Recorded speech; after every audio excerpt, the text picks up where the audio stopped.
Hello and welcome to Deep Blue Sea, the podcast. I am Mark, Environmental Acoustic Propulsion Engineering Hoffmeyer. And I am Jay, Happy Hunting Cluett. And this is Deep Blue Sea 3, Chapter 3. We're going to talk about this week. I'm going to tell you what happens in Deep Blue Sea 3, Chapter 3. What happens in Deep Blue Sea 3, Chapter 3? Well, let me tell you.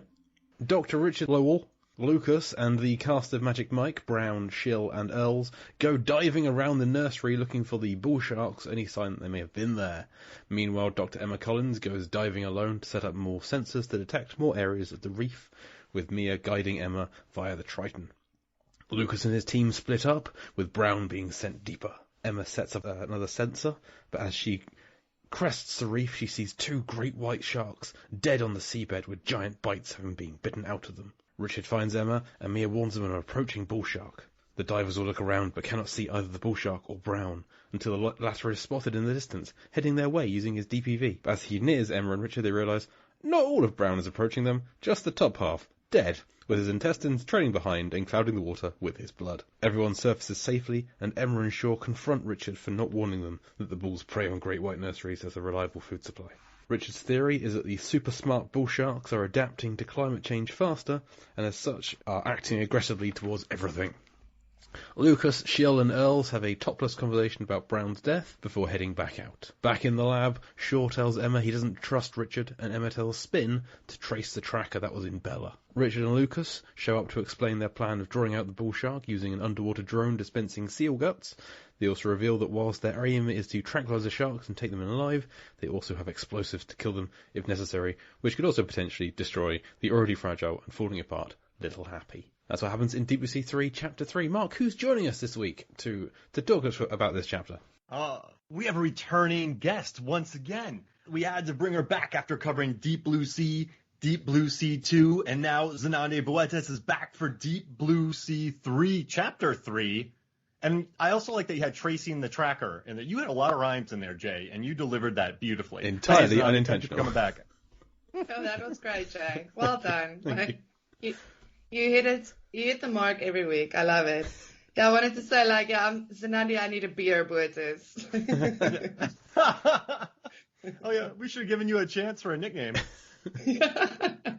I think everyone should get a nickname. Everyone's welcome to pick their own. Well, Zenandi, we need a beer, Boetes. In the past, you've joined us for chapters that have all been like setup and exposition. You haven't had a death yet in the films, and you get a death this week, but you don't see it happen. We refuse to ever show you a scene of a shark attacking somebody. It's not going to happen. I feel slighted. Not going to lie. I feel like just a little bit slighted that you guys won't give me a mega death. But I guess I'll settle for Brown. Poor Brown. First guy to get it, black dude. Yeah. That's unfortunate. Just the shark just swam up right behind him and went yump. Yeah, and then he just kept going. He just kept going. I love the shark. I love how sharp the shark's. Wait, I love how sharp the shark's teeth. Oh my gosh. Ooh. I love how sharp the shark's teeth are in shark movies. I just love, and Lake Placid. I just love the jump out of the water, nail a head, wipe it clean off, tendons, neck, spines, wipe the lower half off. Deep Blue Sea 2, those little sharks nibbled off spine. It's just beautiful. I love how sharp sharks' teeth are, and it makes me happy. It leaves lots of imagination, Zenandi. How do you think it played out? Since we didn't see it, I want you to give us a full play-by-play. Yeah, that's the thing. I thought his death was probably the easiest or the most convenient, because I don't think he even saw the shark behind him. I think it just happened. I think the shark just came from behind, chomped him, and he was dead. So quick, easy death. And there half of his upper body goes motoring, onto the shore. Can you imagine? Yeah. People on shore finding that guy with this little motor in his hand, still his hand's still stuck to it, and what? Well, we see a shot of his eyes. The camera really holds on his eyes, and it's a terrified face in there, I think. Just that kind of intense death stare. Eyes. It's a great Yeah, shot. like It really the sticks with you. shark. Yeah. Just the wide open eyes. Yeah, it's terrifying. At first, I thought that was Richard or Emma's eyes. And I'm like, no, that can't be his eyes. That can't be their eyes. It's still the guy's shocked eyes just floating along. Yeah. It also took me a while. Yeah. Also it took me a while to understand whose eyes was that? Oh, it's Brown. It's the dead guy. Oh, okay. He felt it. And you talk about how sharp the shark's teeth are, Mark. Those bites taken out of the great whites, they are almost a cartoon bite mark. Especially in the one that's missing its big fin out the back. It's a perfect cartoon bite. I love it. It's great. Well, these bull sharks, I remember in Deep Blue Sea 2, we learned that their biting ability is much stronger than any other shark. So Dr. Misty Calhoun warned us of this, and we just haven't been listening. So these bull sharks are for real out there. Oh, man. I got to tell you something, Jay. If I ever saw you on a bicycle and you just didn't have a head on, and I just let you ride by on the bicycle, I'd take your bike. Like, I wouldn't just let you try. Ride away. Try. If you didn't have an upper half and it was just your feet on the pedals, I would chase you down. I'd take the bike. Like, they wasted a really good piece of machinery there by letting them swim away with it. Like, I would have gone and grabbed it. Well, when they have that little conversation afterwards, Shill and Earls, they're talking about how they said that if his battery would have gone on for about 10 miles, yeah, I think they did stop him. I think off screen they did kind of grab him and bring him back, which I kind of wish we'd seen. Yeah, when they're I thought they just let him keep going in the water. I mean, that would be great. We just at the end of the film we just cut back to half of Brown just still trundling along underwater. Little girl on the beach finding him, like yeah, the real caught, horror. Yeah, he's caught in a fishing net. That's what I thought. I'm telling you, I thought he was still floating in the water and they just let him go. Oh, I love that. Me too. And also, it's kind of crazy that there are 3 sharks down there. When you look, there's 2 sharks, and on the far left, there's 3 great whites that were killed down there. Oh, I thought that too, but I think the one on the far left is the other half of the one on the top right of the screen. I think that's a shark has been bitten clean in 2. Oh no, really? No, there can't be because there's like a silhouette. Yeah, of it's 3 sharks. There's 3 sharks. 3. Yeah. Oh. I was like, crap. I had a good bit. Thanks a lot, Jay. I didn't pay attention. No, you were right, Mark. You were right. One great white for every bull shark, basically. Yeah. But that kind of bums me out because they kept saying 2, and then I guess they just made a mistake with the. You know what? Darren Hoffmeyer made a mistake, and that bums me out. Or maybe it's maybe that third one's not a great white, and Emma only cares about the great whites. That's like a black it's a very large. Who cares? It's a very large black tip shark. Yeah. I mean, I guess that's okay. You know what? Darren Hoffmeyer did not make a mistake. Yeah. Dr. Emma no Collins Hoffmeyer has ever made a mistake. Yeah. Never. Ever. Well, maybe ones with my last name haven't, like the way we spell it, but the HOFMYER or the HOFFMEYER or any other variable other than HOFMEYER. Yeah, they've made mistakes. Well, and there are no Cluets in the making of this film, which means that every Cluet has made a mistake. Otherwise, someone was working in this franchise. No Boetas was involved in all of this nonsense, I'll tell you that. No Boetas were harmed in the making of this film. No. Well, that's good. But I gotta tell you, once again, this underwater photography is very refreshing. I love seeing the real sharks under the water. Well, obviously they'd be under the water. Yeah. Where else would they be? Well, we see one out of the water later in the film. It's not doing at a bread store.